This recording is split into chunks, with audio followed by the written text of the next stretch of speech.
जय जय राम हरे राम राम जय जय राम हरे जय जय जय ना कोणी दिले असेल तर 6च्या 6 विकारांना चालना दिली मोह नावाच्या विकाराने. म्हणून आपल्या प्रत्येकाच्या अंतःकरणामध्ये मोह नावाचा विकार आहे.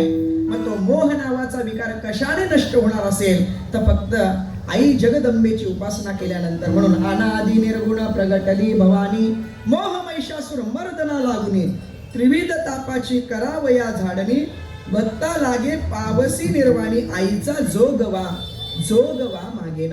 आणि म्हणून त्या जगदंब आईकडे एकनाथ महाराज आजच्या अभंगामध्ये नवस करतायत. महाराज वारकरी संप्रदायाचा जर विचार करू गेलो तर वारकरी संप्रदाय अनन्य संप्रदाय, म्हणजे एक भगवंताला सोडून तो कोणाला मानत नाही, कोणालाच मानत नाही. आणि संत मंडळींची जर भाषाच आपण जर बघितली तर संत मंडळी म्हणतात बोलण्याची नाही आता देवाविना काही, देव सोडून एक धैला चित्ती आम्ही रखुमाईचा पती. मग आज एकनाथ महाराज भारुड या प्रकरणामध्ये आजच्या अभंगामध्ये आई जगदंबेची उपासना करताना दिसतात. हे कसं काय? तर त्या शंकेचं समाधान आपण 2 पद्धतीत करू. एक व्यवहारिक पद्धतीने करू आणि एक पारमार्थिक पद्धतीने त्याचं समाधान करू. वारकरी संप्रदाय अनन्य संप्रदाय, एक देव सोडून तो कोणाला मानत नाही. संत मंडळींचे जर सगळेच अभंग पाहिले तर आपल्याला असंही पाहायला मिळतं शंकराची उपासना आहे, हनुमंताची उपासना आहे, कृष्णाची उपासना आहे, रामाची उपासना आहे, खंडोबाची उपासना आहे, सगळ्या देवांची उपासना आहे. पण सगळ्या देवांची जरी उपासना असली तरी संत मंडळी अनन्य मात्र त्या भगवंताशी होतात. व्यवहार दृष्टीने विचार करा. एखादी सुसंस्कृत घराण्यातील मुलगी, तिचं लग्न झालं, ती सासरी नांदायला निघून गेली. आता ती सासरी नांदायला निघून गेल्यानंतर खरं सांगा ती फक्त स्वतःच्या नवऱ्याचेच कपडे धुते का घरातील सगळ्या माणसांचे कपडे धुते? सगळ्यांचे. एकट्या पतीचा स्वयंपाक बनवते का सगळ्यांचा स्वयंपाक बनवते? सगळ्यांचा स्वयंपाक. फक्त एकट्या पतीची सेवा करते का सगळ्यांची सेवा करते? सगळ्यांची सेवा करते. पण ऐका जरा नाजूक वाक्य ऐका. ती सुसंस्कृत घराण्यातील मुलगी एखाद्या घरी नांदायला गेलेली आहे. ती एकट्या पतीचा स्वयंपाक बनवत नाही, सगळ्यांचा स्वयंपाक बनवते. एकट्या पतीचे कपडे धुवत नाही, सगळ्यांचे कपडे धुते. एकट्या पतीची सेवा करत नाही, ती सगळ्यांची सेवा करते. पण नाजूक वाक्य ऐका, सेवा जरी ती सगळ्यांची करत असली तरी अनन्य मात्र ती पतीशीच होते. त्याप्रमाणे संत मंडळी सगळ्या देवांची जरी उपासना करत असताना दिसले तरी अनन्य मात्र देवाशीच आहेत. विठाला विठाला.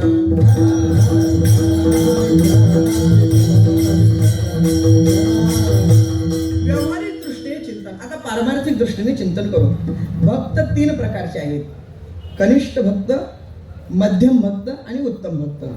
कनिष्ठ भक्त कोणाला म्हणायचं? जो फक्त मूर्तीतच देव मानतो त्याला कनिष्ठ भक्त म्हणायचं. मध्यम भक्त कोणाला म्हणायचं? जो मूर्तीतही देव मानतो आणि देव मानणाऱ्यांच्या विषयी अंतःकरणामध्ये भावना ठेवतो त्याला मध्यम भक्त म्हणायचं. आणि उत्तम भक्त कोणाला म्हणायचं? देवातच सर्व जग आहे आणि या जगातच सर्व देव आहे असं जो मानतो त्याला उत्तम भक्त म्हणतात. विठाला विठाला.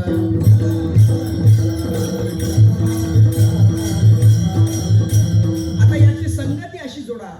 संत मंडळी सगळ्या देवांची जरी सेवा करत असले तरी सगळ्या देवांमध्ये संत मंडळी पांडुरंगालाच पाहतात आणि पांडुरंगामध्येच सगळे देव पाहतात. विठाला विठाला.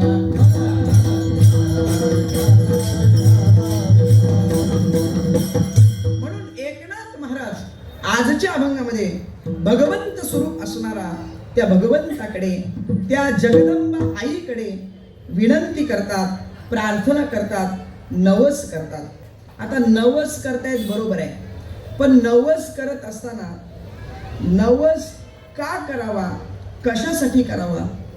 जर आपल्या जीवनामध्ये संकट आलं, आपल्या जीवनामध्ये दुःख आलं तर आपण कोणाकडे जातो आणि काहीतरी नवस करतो. बरं, नवस करत असताना ज्या देवाकडे नवस करतो त्या देवाला प्रलोभन अगोदर दाखवावं लागतं. बरं, प्रलोभनाच्या विषयी असं आहे, काही देव फक्त लिंबावर खुश होतात, काही देव सफेद कांद्यावर खुश होतात. सफेद कांदा कळतो का? येतंय का लक्षात? का सांगू पूर्ण? नको ना? हा, बर. काही काही देव लिंबावर खुश होतात, काही काही देव अंड्यावर खुश होतात, काही काही देव कोंबड्यावर खुश होतात, काही काही देव बोकड्यावर खुश होतात. खरं सांगू का, तसं बघायला गेलं तर हे देवाला लागतच नाही. फक्त जे देवाला वाहतात ना त्यांना जास्त लागतं बघा. विठ्ठला विठ्ठला.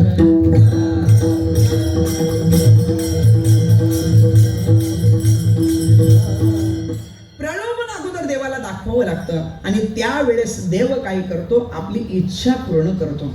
मग अशीच एक सासूरवाशीन स्त्री आहे, जिला संसारामध्ये सासरामध्ये जाच होतोय आणि ती आई भगवतीकडे जाते.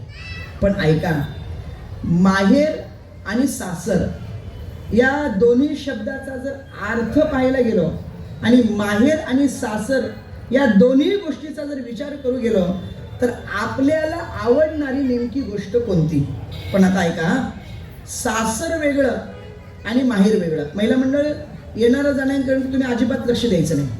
तुम्ही फक्त लक्ष आज माझ्याकडे द्यायचंय. का लक्ष द्यायचे तेही सांगतो.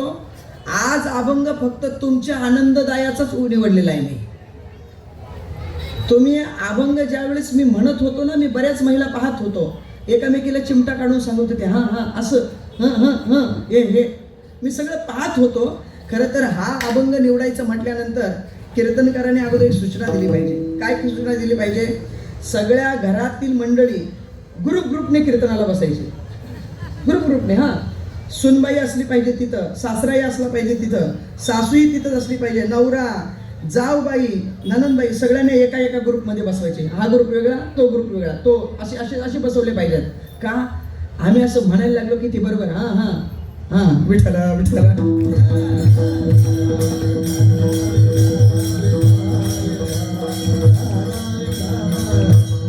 अतिशय गोड अभंग आहे. जरा बारीक ऐका. आपला विषय असा चालू होता, प्रत्येकाला माहेराला जायची इच्छा आहे. सासराची शक्यतो कोणाला इच्छा नाही महाराज. पण सासर म्हणजे काय आणि माहेर म्हणजे काय? सासर म्हणजे बापाचं घर आणि माहेर म्हणजे नवऱ्याचं घर. बरोबर? आज मला काही त्यातलं माहिती नाही, त्यामुळे एवढं काही समजत नाही अजून. हां, सासर म्हणजे नवऱ्याचं घर आणि माहेर म्हणजे बापाचं घर. महिला मंडळ, खरं सांगा, तुम्हाला सासरी राहायला जास्त आवडतं का माहेरी राहायला जास्त आवडतं बरं? हा, नेमकं काय? सध्या हा प्रश्न करणंच माझं चुकीचं वाटतंय मला. का? कारण आता माहेरात वादच इतके झाले की माहेराला जायची इच्छा होत नाही. म्हणून सध्या कलियुगातील हा प्रश्न थोडा बाजूला ठेवलेला बरा वाटेल असं मला वाटतं. पण तरी मी तुम्हाला सांगतो, महिला मंडळ, खरं सांगा, तुम्हाला माहेराला जास्त जायला आवडतं का सासरी जास्त जायला आवडतं बरं? त्याच्यामध्ये सांगतो, सासरामध्ये सुख आहे का माहेरामध्ये सुख आहे? सासरामध्ये पारतंत्र आहे आणि माहेरामध्ये स्वतंत्र आहे महाराज. माहेरामध्ये स्वतंत्रता आहे. म्हणून प्रत्येकालाच माहेराला जास्त जायला आवडतं. संत मंडळींचा जर विचार करू गेलो तर संत मंडळी सुद्धा सांगतात, आम्हाला जास्त माहेरालाच जायला आवडतं. तुकोबारे सांगतात, ज्ञानोबारे सांगतात, जनाबाई महाराज सांगतात, आपुल्या माहेरा जाईन मी आता, आपुल्या माहेरा जाईन मी आता, आपुल्या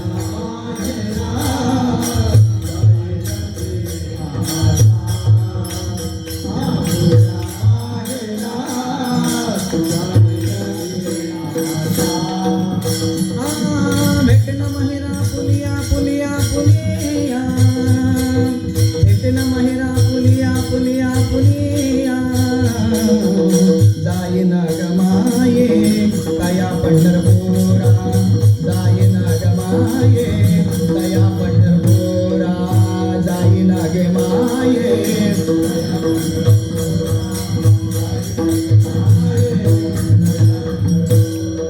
बाई बाई जाते गमाये राला, बाई बाई जाते गमाये राला, बाई बाई जाते गमाये माझ्या मुलाच्या घराला, माझ्या मुलाच्या बाई जाते ग माहेराला बाई बाई जाते ग माहेराला बाई बाई जाते ग माहेराला बाई बाई जाते ग माहेराला